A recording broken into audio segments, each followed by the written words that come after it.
Welcome to Business Review, a daily program that delves into the latest and most significant economic stories. From stock markets to currency news, Business Review covers the most up-to-date stories in the global financial world.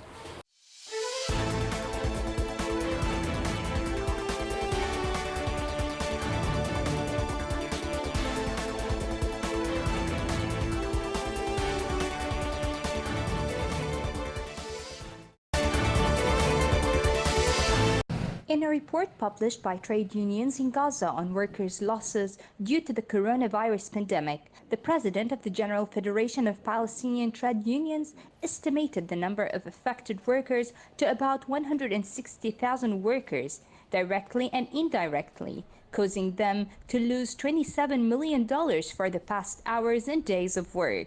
He stressed that this reality requires the competent authorities and the donor countries to direct their support to the segment of workers mainly, as most of them receive a wage for working days, meaning that most companies and factories do not give workers wages in light of the curfew and work suspension. The Palestinian worker suffers from the damages of the corona pandemic due to the suspension of all industrial, commercial, and economic establishments as a whole.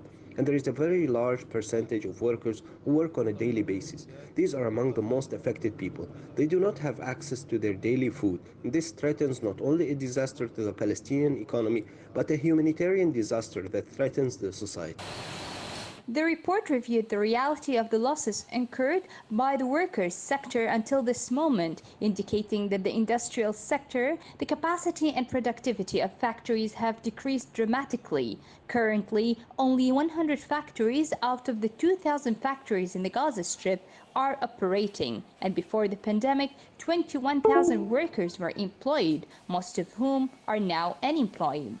Meanwhile, the currently operating factories specialize in the field of sewing for the manufacture of medical clothes, masks, protective clothing, food, milk, plastic bags, paper, card boxes, and wood for export, with a limited production capacity, and only hundreds of workers are employed by them. Tens of thousands of workers lost their source of income today as a result of the spread of the coronavirus in the society. This matter is extremely dangerous for people in general and in our Palestinian society, and is also an extension to the ongoing state of siege on the Palestinian people. So that's why real intervention is required to lift the suffering of the Palestinian worker and balance the measures required for the corona pandemic and the opening of economic facilities for workers to return to their work. But this also requires maintaining safety measures to keep them from spreading the virus. The report also indicated that 20,000 drivers working to load passengers were suspended due to the pandemic, about 3,000 workers in spinning and weaving, and nearly 30,000 farmers, in addition to 600 workers working in commercial malls, thousands of street vendors and owners of the stalls, and workers of the shops in multiple fields. Also 5,000 workers working in the tourism sector, 2,800 work in kindergartens and transporting school and university students, and about 30,000 workers work in the construction sector and related fields. The report described the year 2020 as the worst year that has passed for workers since the imposition of the Israeli blockade on the Strip. While unemployment among workers reached nearly 75%, and the number of unemployed reached about 250,000 workers, and these numbers are expected by trade unions to increase their numbers in the statistics that will be issued at the end of this year. For KTV2, this is Business Review Program, Yumna Syed, Gaza, Palestine. Eat Out to Help Out has proven to be a vital tool in helping the catering business to get back on track. The scheme was endorsed by a great number of restaurants around the UK, with 64 million meals served to the public at 50% off, with the government making up the difference. I think it's been a great success, but it was introduced for a time-limited period. It was done in the month of August to get people back in the habit of going out to restaurants, eating out.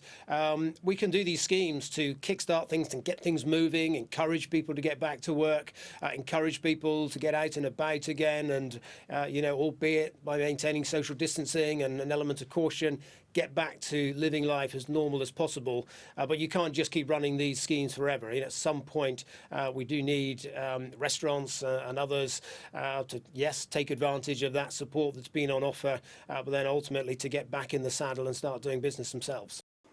In the middle of all the economic misery of the coronavirus pandemic, the scheme managed to generate enough business to save 1.8 million jobs.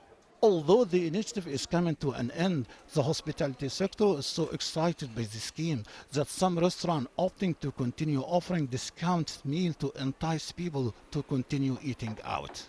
Very, very good value. So we would like it to be extended either in full or in different ways, because what you're seeing here is jobs protected, small businesses protected. A glimmer of hope for the hospitality sector as it fights for the economic devastation caused by the global pandemic that has changed the social and the business norm around the globe. Gamal Shaheen, Business Review, Kuwait TV, London. The Palestinian fishing sector is one of the most important economic sectors.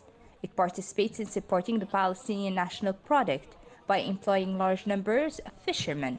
According to the Ministry of Agriculture, in 2020, it's estimated to about 4,000 fishermen, who support about 40,000 people.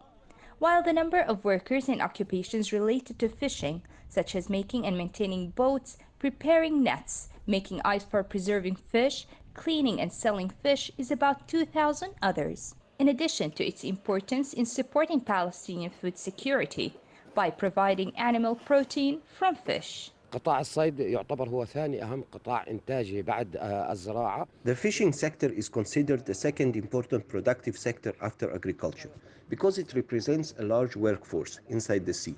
In the fishing sector, there are at least 4,000 fishermen in addition to 2,000 workers related to the fishing industry, not to mention the various professions related to the fishing sector. Even hotels and tourism facilities mainly depend on fish provided to guests. Therefore, the fishing department is vital. In addition to that, it provides necessary food for our people.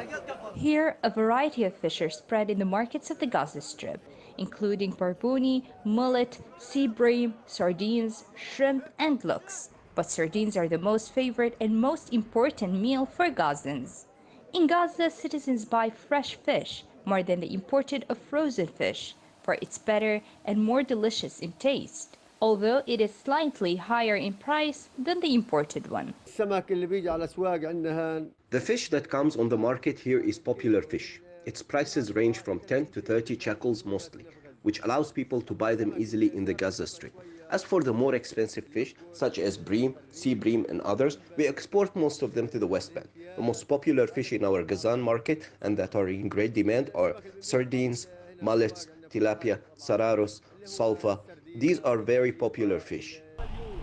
The fish wealth in the Gaza Strip is not limited to the market and local consumption only, because large quantities are exported to the markets of the West Bank through the Kerem Abu Salim crossing, which contributes to the economic interior of the Gaza Strip. For KTV2, this is Business Review Program, Yumna Syed, Gaza, Palestine.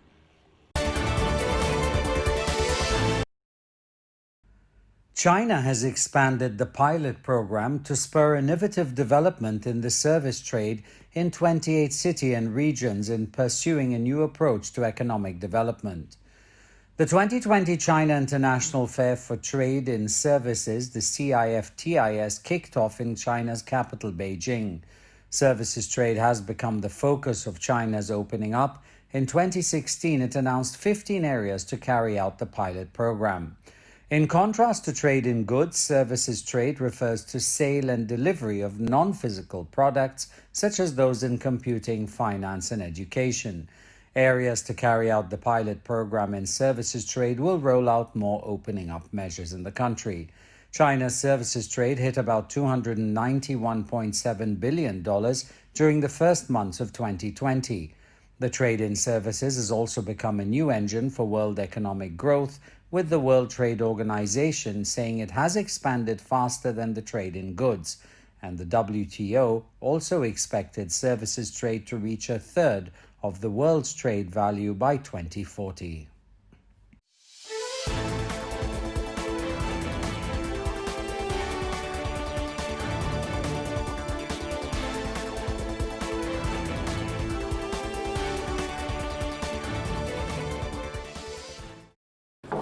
This has been Business Review, your daily source for the most critical stories in the financial world.